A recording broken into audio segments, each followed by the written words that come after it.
네, 이번에는 전국 아파트 평균 5억 원이 넘었다. 여당은 표준 임대료에 대해서 만지작거리고 있는데 제가 분명히 아까 처음부터 말씀드렸습니다. 서민 주거 안정 너무 신경 쓰지 마시고 제발 아무것도 하지 말라고.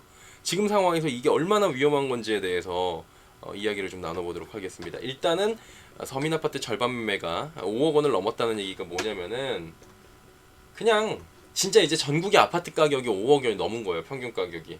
대단하죠. 네. 중위 가격이 처음으로 5억 원 돌파했습니다. 서울은 10억 원 돌파한 지 좀 됐죠. 경기도 5억 후반대입니다. 인천 3억 원대입니다. 인천 3억 원 돌파하는데 3억 5천만 원까지 지난 4월부터 지금까지 15% 정도가 올라간 거예요. 예, 몇 달 만에, 석 달 만에 15% 넘는데 17% 정도 넘어 올라간 것 같은데 예, 보이시죠? 예, 어마어마합니다.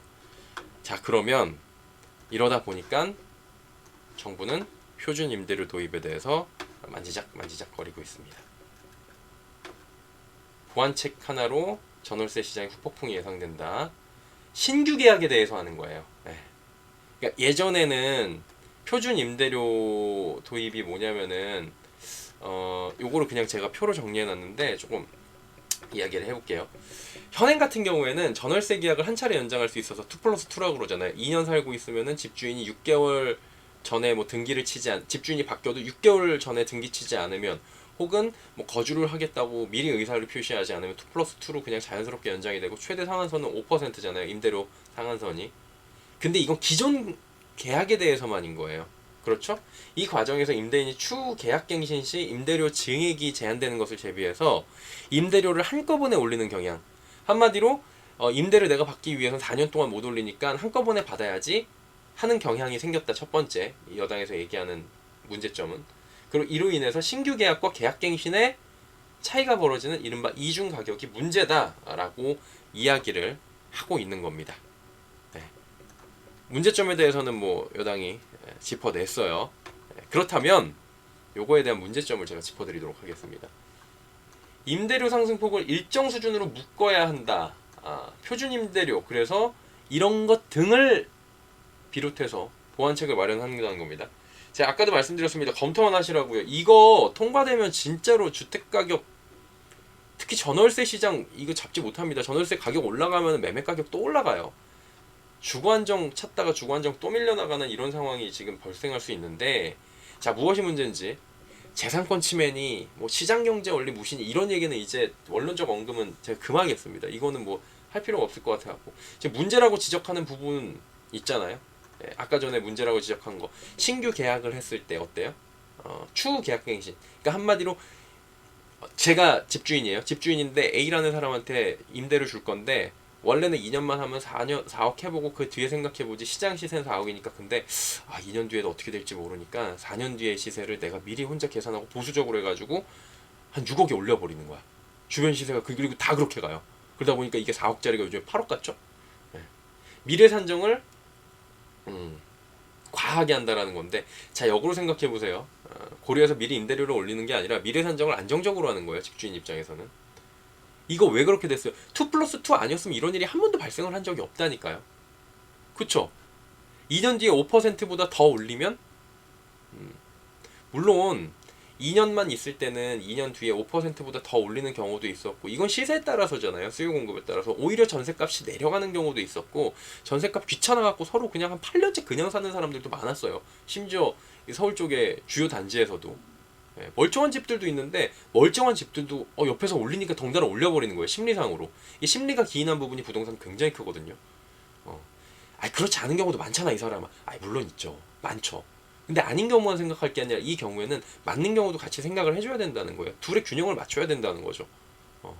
지금 벌어지고 있는 일들에 대한 고려를 충분히 해야 되는 건데 그런 부분이 지금 없다는 거예요. 자, 첫 번째, 문제라고 지적되는 부분, 이 원인 자체가 현 부동산 정책 강행이라는 거예요. 그리고 일부 단지에서 신규 갱신 계약과 임대료 격차가 2배 벌어지는 이중 가격이 문제다. 자, 이거 보세요. 2+2에서 마지막 2를 살고 계신 분들이 지금 1년 안팎 남았습니다. 이분들이 이제 내년 정도에 나오게 되면 이 시장 물량을 올라가게 되잖아요. 그럼 이분들이 전세를 할지 아니면 반전세를 할지 매매를 할지 결정을 해야 되는 상황인데, 지금 시세대로라면은 이게 어떻게 될까요? 전세 가격이 올라갈 확률이 높아요. 공급이 적으니까. 지금 안타까운 얘기지만 실제로 지금 시장 상황을 객관적으로 봤을 때 그래요. 그럼 이분들이 결국에 피해를 입을 수밖에 없는 상황이거든요. 신규 계약 가격이 굉장히 비이성적이고 비정상적이고 너무 높아요. 이거만큼은 뭐 다 알고 있는 사실인데, 그런데 이 비이성적이고 문제점 있고 이런 가격을 만들고 기인한 게 집주인의 불안정한 심리를 자극해버린 게 2+2라는 거죠. 왜냐하면 미래에 대한 불확실성을 만들었다는 거예요. 부동산이나 주식이나 이런 실물 경제, 자본시장에서는 불안정함이 굉장히 큰 가격 상승의 요인이 될 수 있다라는 거는 경제학에서 그냥 나오는 얘기입니다. 이 부분을 그냥 깡그리 무시를 하니까 이런 일이 발생을 하는 것 같아요. 자, 두 번째 문제점을 짚어드렸어요. 네. 표준임대? 이 표준이라는 것 자체가 굉장히 황당하죠. 공시지가, 표준 공시지가, 표준이라는 말을 붙여버리면은 징벌을 하기가 좋아져요. 세금을 걷기가 좋아지고, 여기에 따라서 사람들을 틀에 가두기가 좋고, 여기에 따라서 틀에 가둔 다음에 어떻게 돼요? 넘어가는 사람들에 대해서는 징벌을 할 수 있어요. 제도적 기준을 마련한다는 거예요. 자, 그렇다면 이 기준, 표준 임대, 임대료? 이거 불만 없이 갈 수 있겠어요? 이거 보시면은 제가 왜 그러냐면은, 한 단지 내에서도 가격이 다 달라요. 전세 가격도 다르고 월세 가격도 한 동안에서도 다 다르다고요. 신순이님 안녕하세요. 예, 안녕하세요. 반갑습니다. 한 동안에서도, 한 단지 내에서도 가격이 다 달라요. 심지어 공시지가도 달라요. 층에 따라 다르고, 호수에 따라 다르고, 향에 따라 다르고. 그럼 이거 어떻게 할 건데요?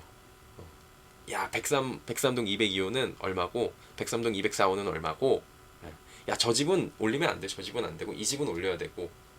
이 많은 것들을 한 호 한 호를 다 데이터베이스 시킨다고요? 그리고 그 안에서 또 불만이 안 나오겠어요? 저는 이 표준이라는 것 자체가 굉장히, 이 임대료에서는 특히나 더 문제가 생겨요. 그리고 이게 문제가 뭐냐면은, 가장 큰 문제는 표준 매매가 나오면 이 얘기 나오겠어요. 지금 표준 매매가, 강남 33평 표준 매매가는 25억입니다. 땅땅땅. 서초 25평은 23억입니다. 땅땅땅. 마포 33평은 도화동은 얼마입니다. 땅땅땅. 표준 만들겠어. 얼마 전에 제가 팁을 드릴게요. 네. 부동산 전문가는 완전 전문가는 아니지만, 제가 마침 맞게 또 증권부 기자지만, 이거는 그냥 시장경제 논리잖아요. 2년 실거주 폐지, 재건축 2년 실거주 폐지했잖아요. 조합원 자격으로. 없애니까 어떻게 됐어요? 전세 가격 확 낮아지고 매물 막 2배 늘어났죠. 음마 쪽이나 막 목동도 그렇고 잠실도 그렇고 막 늘어났잖아요. 차라리 나와 있는 문제 있다고 하는 것들을 한번 조금이라도 고쳐보세요. 자, 그게 힘드시면 아무것도 안 하는 방법을 제가 한번 추천을 해드리도록 하겠습니다.